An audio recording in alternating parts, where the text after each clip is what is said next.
Everybody, welcome to another episode of Impact Theory. Today, we are going to be talking in great granular detail about fulfillment. This is something that I think a lot of people misunderstand. By failing to have it in your life, you are definitely going to suffer. And if you're going through something brutally difficult right now, I can promise you that fulfillment is your way out. So without further ado, let's dive into one of the most important topics we're ever going to talk about. All right, first question. What are some habits that I can easily incorporate into my daily life to accomplish fulfillment? All right, here's the important thing to understand about fulfillment is that it is a process and there is a formula, what I call the fulfillment formula, the aptly named.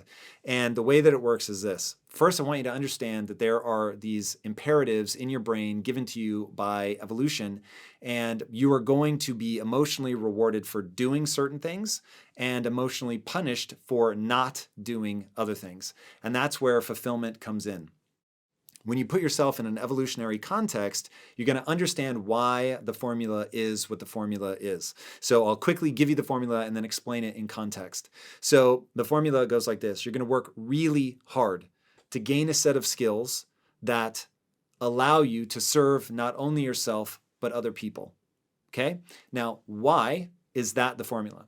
So first of all, it's very important to understand that growing up on the plains of the savannah, you would have had to work really hard to stay alive, to feed your family. So you had to face tremendous danger, massive obstacles. And so nature only has two ways to get you moving, and that is pleasure and pain. Punishment, reward. So when it wants behavior, it's going to reward that by making it feel amazing. And if it doesn't want behavior, then it's going to make sure that if you're engaging in it, it sucks. And if it wants you to do something and you don't do it, that will also suck. So this is where pleasure and pain come in, and where you have to really understand why this cycle is so deeply embedded in your brain. So because from an evolutionary standpoint, working hard was necessary for survival, then working hard has to feel good. And conversely, if you're not working hard, then you're going to feel a deep sense of unease. So that's why I say that the first step in the fulfillment formula is that you're going to have to work really hard to gain a set of skills. Now, the reason that you're working hard is because if you don't work hard, even now in a modern context where you can probably get away without putting that much time and effort into something, the reason that fulfillment is going to demand it is because from an evolutionary standpoint, you needed to have that embedded in your brain, the directive to work hard to accomplish these things. So working hard really is its own reward, Dad, something that he used to tell me all the time when I was a kid, and he's absolutely right. It is truly ingrained in us, even though we sometimes fight and don't want to do it. And we also have the impulse to chill and lay on the couch. But if you're not working hard, you will feel a deep sense of unease. All right, so we're going to work hard to gain a set of skills. Now, the set of skills is really about serving the group. So we know that humans are a creature that leverages culture. So many other animals are hardwired. And so a horse, when it's born, 20 minutes later, it's doing all the things that a horse can do. But humans are different than that. So we take this long period of gestation, followed by this long infancy. And in all of that, we are going through these different phases of development. And around the ages of 11 to 15, you go into this drinking deeply from the culture moment, where it's not just about your environment anymore, it's about the actual culture and taking in that information. So you're going to gain a set of skills that matter to you and matter to the group. Okay, and that's the part of culture. So you're working really hard to gain the set of skills that matter to you and the group, something that's exciting to you. You just enjoy doing it. That's very important for fulfillment. And then it allows you to serve not only yourself, but the group. Because we're a social creature, we of course need to be rewarded for doing things for the group, and we're going to be punished for not doing things for the group in our own minds. Okay, that's very important. If you're not contributing to the group, you will have this sense of meaninglessness. And this is where meaning and purpose come in. I'm doing something not just for myself, but for other people. It is ingrained in your mind to do that.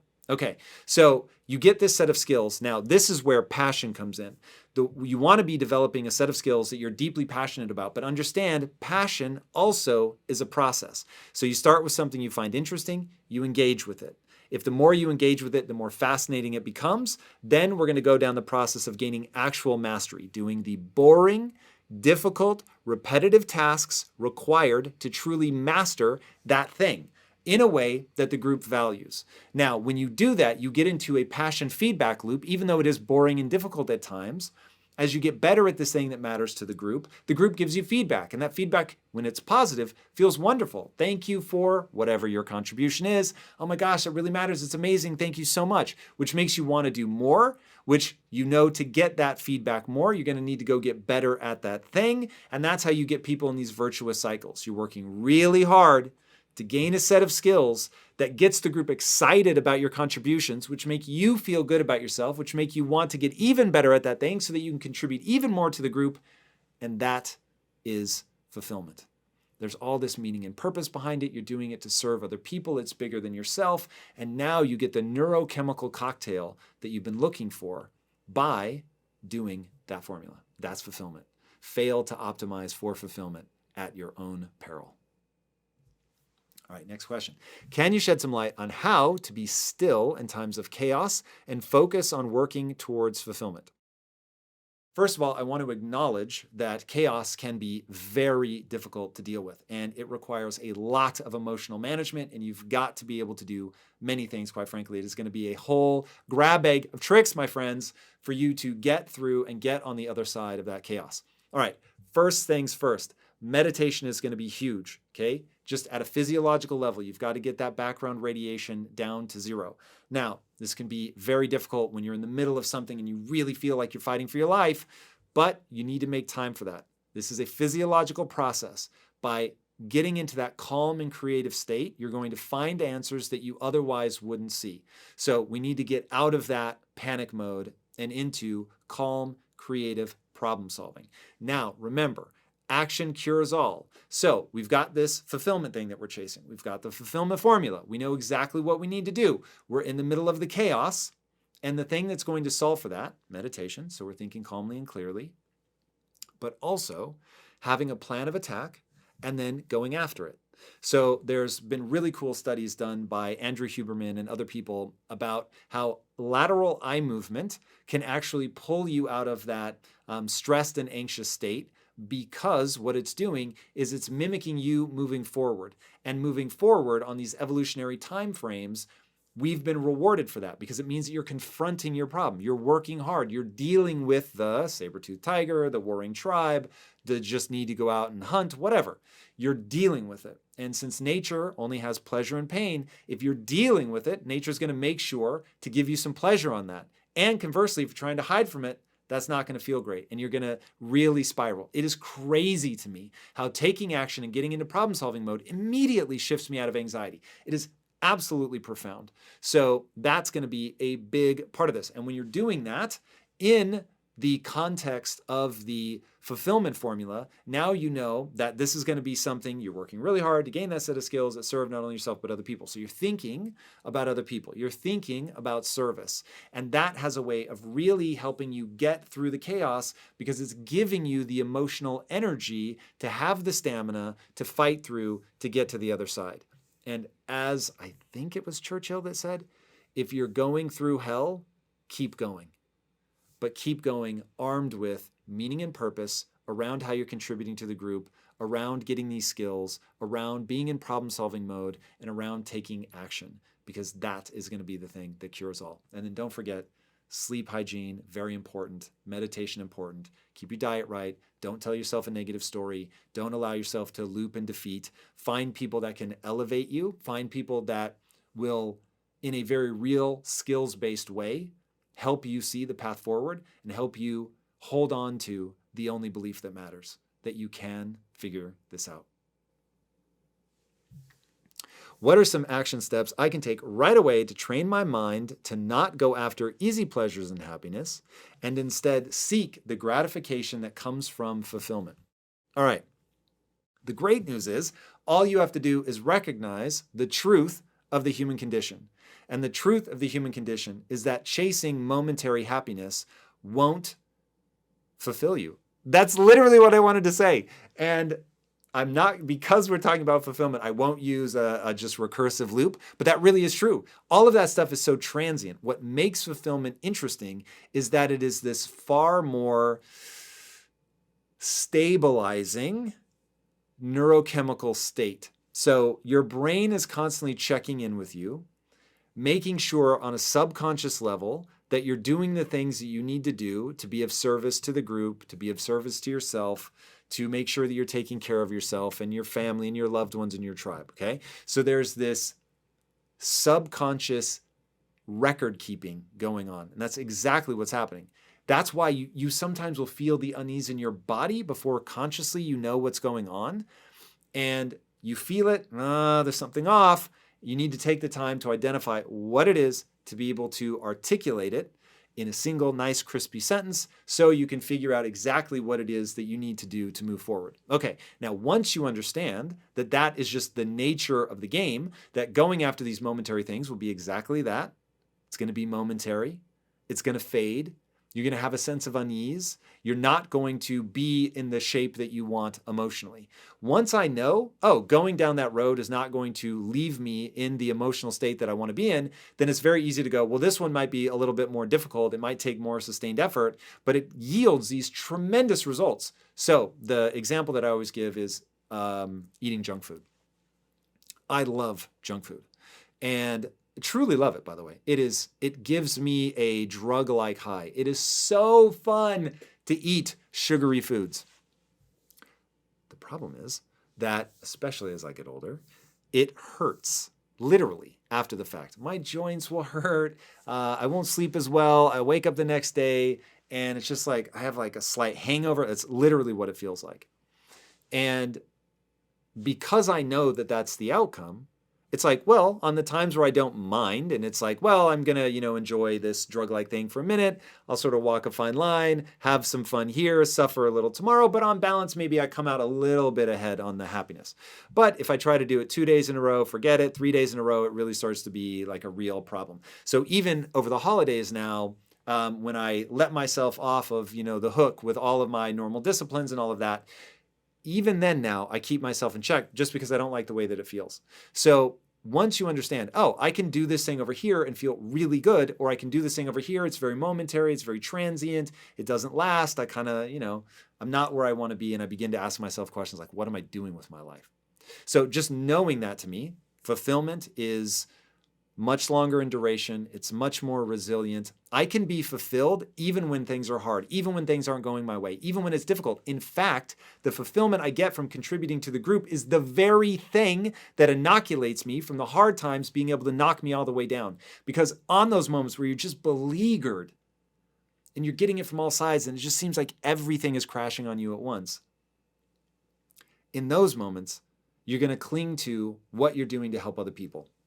And nature will ensure that that is going to make you feel way, way better. Emotions should never stop you from achieving your goals. So if you feel stuck, overwhelmed, low on confidence, you're beating yourself up, or you feel like you're not deserving of the things you want in life, I have something to tell you. Emotions are not facts, and you should never let them hold you back. And yet I find that people do this all the time. They mistake that feeling for objective truth, and it sends them in this downward spiral. Reaching greater levels of success in life means knowing how to use your brain. And if you're in a rut right now, or if you've been struggling for a while to achieve your goals, then I've pulled a class from Impact Theory University to help you get back on track. It's called 6 Steps to Getting Unstuck, and it's for anyone who wants to know the exact steps to achieving big goals when life puts challenges in your way. If you want to check it out, go to unstuck.impacttheory.com to get access. It's a free preview. All right, guys, I'll see you on the inside. Now let's get back to today's episode. How do you become fulfillment-driven versus achievement-driven when everywhere around you see people and society running for the latter? Okay. One, I want to acknowledge the power of success. Success is amazing, and winning at the game in a way that's recognized by your peers is always going to feel good. So understand that you don't have to be, Mother Teresa in order to be worthwhile and to love yourself, it's okay to want some success. And honestly, if we really look at Mother Teresa, I'm betting that to her it really mattered to succeed in a way that was deeply meaningful. And she certainly seemed to be trying to reach as many people as humanly possible. And so if we can look at someone like that and say, well, that was a worthwhile endeavor, then what we're really saying is, as long as the way in which you're contributing is meaningful, then that's like the double whammy of you should absolutely feel good about that. So we've got two things. One, it's okay to want to be successful. I want to be successful, even more successful than I've been. I want to scale and touch just an untold number of lives. And I don't feel badly about that. I love that. It makes me want to go out and help more people. Now, I don't think that everybody should pursue scale in the way that I pursue scale. It certainly has its own complications. But if you know that about yourself and you want to play on that level and you're willing to pursue it, knowing you may never get there, right? I may never get where I want to go. But I love striving to play at that scale. So when you are looking at it from that perspective, it's not necessarily a bad thing. It becomes toxic when you're aiming yourself at something that isn't helping you, or it's only helping you and it isn't helping other people. And that, again, just going back to this idea of you're a social creature with evolutionary imperatives to help contribute to the group. And when you're not doing that, you will automatically feel a sense of unease, that there's something missing. So I say do both. Very cool to pursue like the big grand rewards, whatever it is that you want, but make sure that you're doing that in the context of something that serves other people as well. If you're doing that and trying to pursue fulfillment at the grandest level that makes sense for you and your personality, I say go for it. So you don't need to artificially downplay yourself or try to be small. Like, go crazy, be bombastic, be big, do your thing, go as hard as you want. Just make sure that it's in service of something that is honorable. That's it. All right. What are ways I can recognize when I am fulfilled, especially when I am still in the middle of my journey?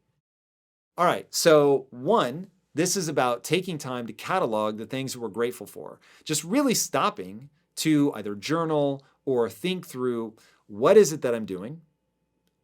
What's my goal? How am I attempting to contribute to the group? Am I actually contributing to the group? And then you can use David Goggins' idea of the cookie jar, where it's like you remember the times where you meaningfully impacted somebody, you did something, you got amazing feedback, it really helped somebody out, it was aligned with, what your goal is. Then those are the things that you put into that memory bank. And you pull on those when things are getting hard and you remember, I did this thing.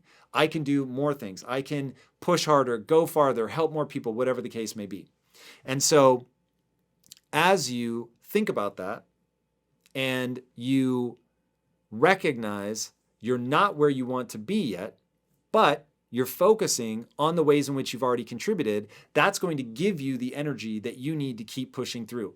And ultimately, you have to be honest with yourself about whether or not you are fulfilled at this moment, because it isn't something that you're going to be able to talk yourself into, because maybe you're not. Maybe you're not feeling your contributions. Maybe you're not doing things in a way that's joyful. I talk about goals need to be two things: exciting and honorable.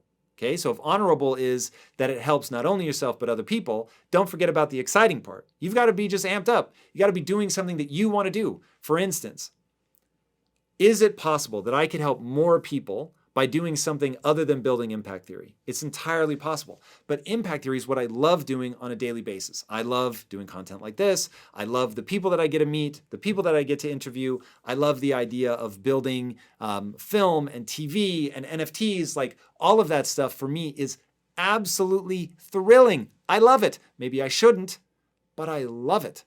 And because it's so exciting for me, I have handcrafted my life to make the biggest contribution to the tribe, if you will, that I can, but doing things that I love and want to be the best in the world at. So if you're not doing that, then all of this might feel empty. Or you might be serving the group in a way that's sort of by rote. Instead of, and this is a great example, I'm almost certain this was Toyota. So Toyota was trying to encourage their employees to do charity work. And they found that people were going to soup kitchens and helping feed the homeless, and it was nice, but the people at Toyota felt like they weren't really leveraging their unique skill set. And this is why I say fulfillment is about working really hard on a set of skills that matter to you and allow you to serve the group. So you go down that passion loop of gaining true mastery of something that gets you positive feedback. So what Toyota's employees ended up doing was going and making the soup kitchen more efficient so that they could feed more hungry people faster. And that made them feel extraordinarily good. So figuring out why it is exactly that it's coming up for you that you might not be feeling fulfilled. So one, you might not be doing the right things. So making sure that you're following the fulfillment formula. And then two, making sure that you have that meaning and purpose. You know why you're doing what you're doing. You feel connected to the people that you're serving. It's a big deal. At Impact Theory, every team meeting, we go through and read something that somebody from the community has written explaining how Impact Theory has touched their lives. It's incredibly important to us to reground ourselves around the people that we're actually serving. So that can be an important thing to just take that time. What are you doing that is helping, that's moving the needle? Circle around it. Write it down. Like really focus on that thing and internalize it. And that should help. All right, everybody.